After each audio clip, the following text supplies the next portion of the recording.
好了好了，你今晚的嘴巴就像抹了蜜一样甜，说的话总能甜进我的心头。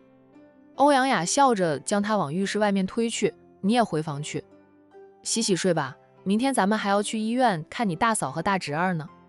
晚安，晚安。战远还是舍不得走，最后是欧阳雅给了他一记晚安吻，他才恋恋不舍地回他的房间。欧阳雅洗了个舒服澡，就在床上坐着，看看时间才11点过，对他来说还早得很。他很少会12点前睡的。拿过手机就发信息给欧阳婷，问起公司的事。欧阳婷没有回信息，而是打电话过来给他。大姐还没有睡。欧阳婷在回家的路上，才11点，没那么快睡，这么早躺下，赶觉睡不着，咱就是苦命人，需要熬夜。欧阳婷笑道：姐，你说这样的话，小心挨揍。明明你很幸福，还抱怨是苦命人，你让那些真正的苦命人情何以堪呀？姐，战家人对你怎么样？态度都很好吧？欧阳婷关心地问。大姐不在公司，她是最累的那个，很多本该是大姐的工作，由她暂时接管，一个下午她都没有时间给姐姐打电话，问一问姐姐见家长的情况。很好，对我很重视，态度特别好，既把我当成贵客来招待，又把我当成了一家人，一点都不见外，跟他们相处很开心。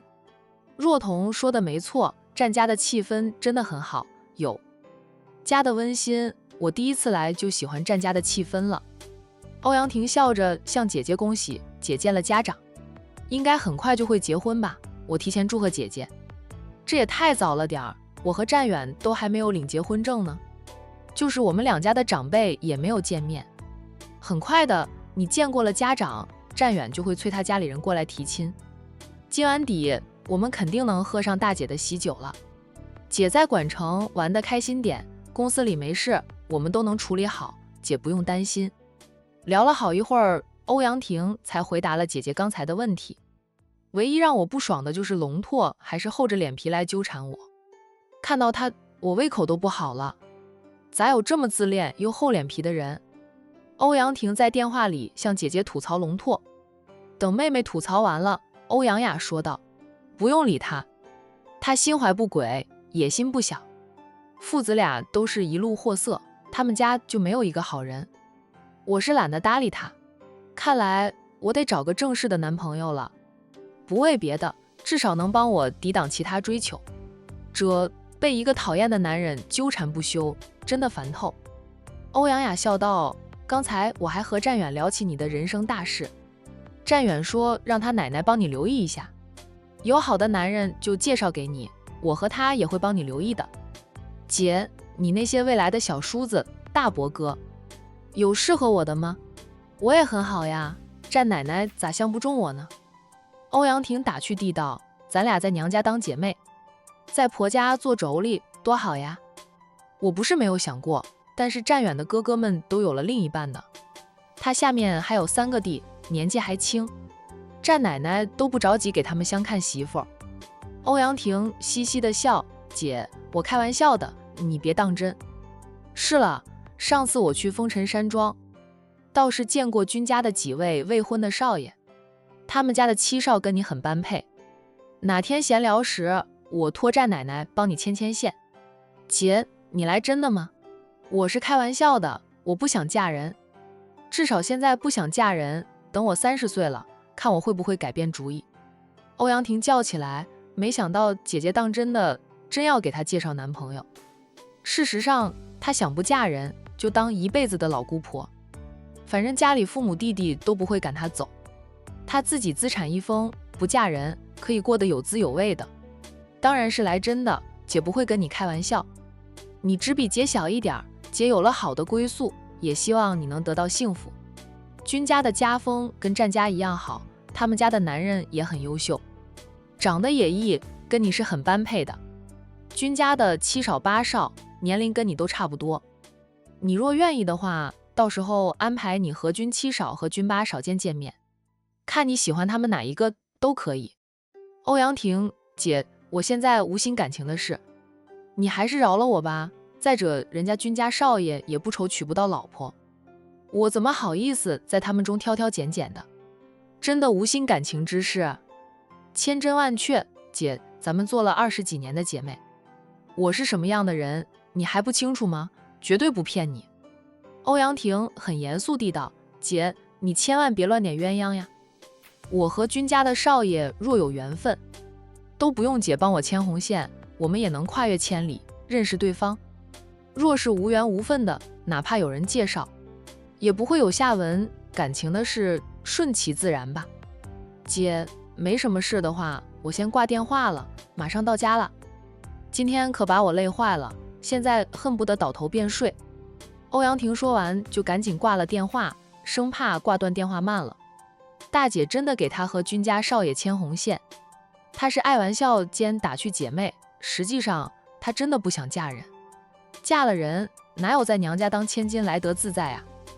万一嫁入的人家像她欧阳家这样阴盛阳衰的，30、40岁都还在拼命追生儿子，简直就成了生子工具。作为女强人的欧阳二小姐表示不能接受。父母辈的女性为了生个儿子，生了一胎又一胎，生到高龄产妇会危及生命了才停下来。父亲那一辈兄弟几个，到最后也只拼到2个男娃，女儿一大堆。虽说父母没有重男轻女，但欧阳婷知道父母不止一次遗憾他不是儿子，说他和大姐都是儿子的话，欧阳家也不用经历差点被算计到破产的地步。有了2个弟弟后，父辈想的就是让2个弟弟接班了，他们还小，就让他们这些当姐姐的替弟弟守护着欧阳家的产业。欧阳婷也很疼爱2个弟弟，但她却不喜欢家产必须交给儿子的习俗。谁说女儿不如儿子的？现在她和长姐还有3妹4妹一起撑着欧阳家的公司，也不忘发展自己的私人产业，就是怕以后弟弟接班了，自己会遭到排挤。姐弟感情再好，那是还没有涉及到利益，一旦涉及到利益，谁知道弟弟会不会防着他，算计他？欧阳婷觉得还是自己一个人过自由自在的。长姐嫁了人，以后生了娃，长辈们可以含饴弄孙，也就不会催她嫁人了。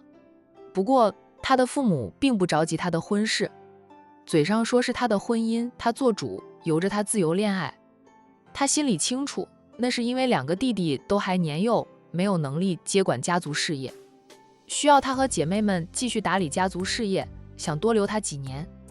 她若是谈恋爱了，如果是同城人还好一点，外地的，呵呵，她敢说父母第一个跳出来反对，不会真的让她婚嫁自由的。车子回到了欧阳家大宅，大宅的门打开，车子驶进别墅里去，最后在2房的门口停下来。深夜的大宅，就算院子里的路灯都开着，却安安静静的。佣人们都下了班，他们的工作时间是早上6点到晚上10点。下班后，若是主人家要用到他们，就算加班。一般来说，欧阳婷他们深夜归来，都不会再用人，需要什么，他们自己可以拿，不用人伺候。就算要吃点宵夜，他们也能自己弄点简单的宵夜吃。只有欧阳雅才会惊动到大厨，不过欧阳雅很少吃宵夜。欧阳婷下了车，进了屋，司机等她进屋后，将车子开进了车库里停放好。她一天的工作便算完成，可以下班回宿舍休息了。大厅里也是静悄悄的，不过还亮着灯，不是欧阳婷打开的，是她母亲还在大厅里坐着。见母亲还没有睡，欧阳婷猜到母亲是刻意等她回来。她走过去，挨着母亲坐下，伸手就揽住母亲的肩膀，亲切地问着：我的母亲大人，这么晚还没有睡，在等女儿归来吗？二太太宠溺地轻拍她的手，说道：就是在等你，咋回来的这么晚，都快12点了。欧阳婷身子往后靠，靠在沙发的椅背上，就想翘起2郎腿，被母亲一瞪眼，她放下了。婷婷，你是千金小姐，大家闺秀，就算在家里也要注意你的坐姿，维持你的形象。二太太说着女儿，她知道女儿真正的性情是很放肆的，不过是被规矩被大家闺秀这些束缚住。出生在欧阳家，欧阳家是本市的豪门世家，女儿就要守着这样的规矩，这是女儿的命，在家里还不能放松点。那我回家做什么？不是说家是人生的避风巷吗？欧阳婷吐槽着，她的母亲就是个很守规矩的人，在家里都化着妆，穿高跟鞋，衣着整洁，只有要睡觉了，她才会卸妆。此刻夜已深，在这里等着她回来。母亲都还没有卸妆，不管什么时候，都保持着端庄大方而高贵的形象。欧阳婷不知道母亲这样端着是否会累，反正她就觉得很累。大姐休假几天，她的工作由我接手，我很忙，回来就晚了，今晚还算早了，以后几天可能回来的很晚。妈，有什么事？你可以打电话给我，不必在这里等那么久。二太太抱怨，打电话给你，没说2句话你就说没空了。早上你出门了，妈还没有起来，又见不到你，只能晚上等着你回家。也没有什么事，就是听说龙家的那位大少爷一直在追求你，他怎么样？好不好？你有没有喜欢他？龙家在 H 市，与 A 市相邻，最近的车程也就1个小时，2市的市中心就远一点，车程要2个小时，不算很远。相较于你大姐和战远家里的距离，已经很短的了。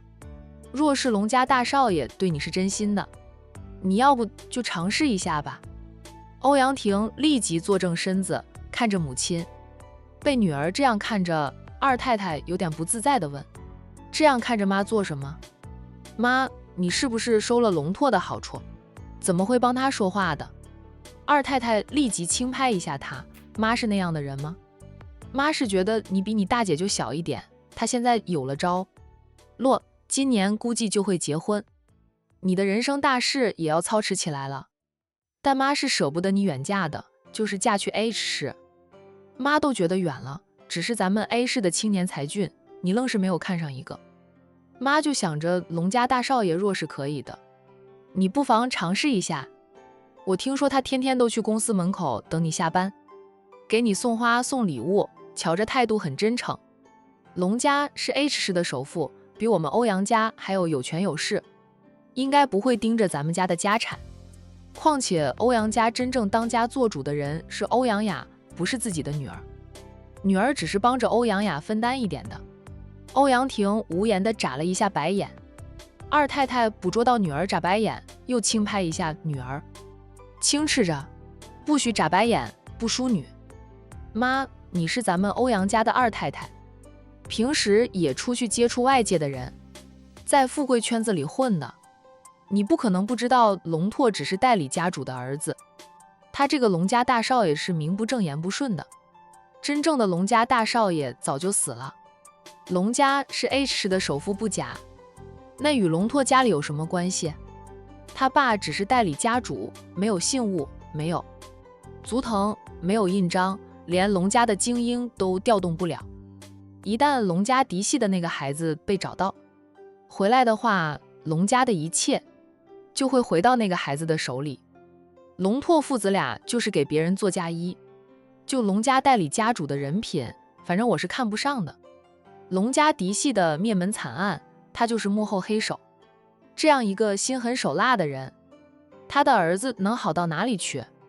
别说我不喜欢龙拓，就算我喜欢他，我也会跟他分手的，不敢嫁入那样的家门。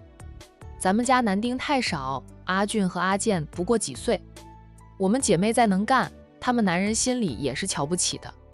一旦我和龙拓在一起，咱们家就有可能会遭遇龙家嫡系那样的悲剧。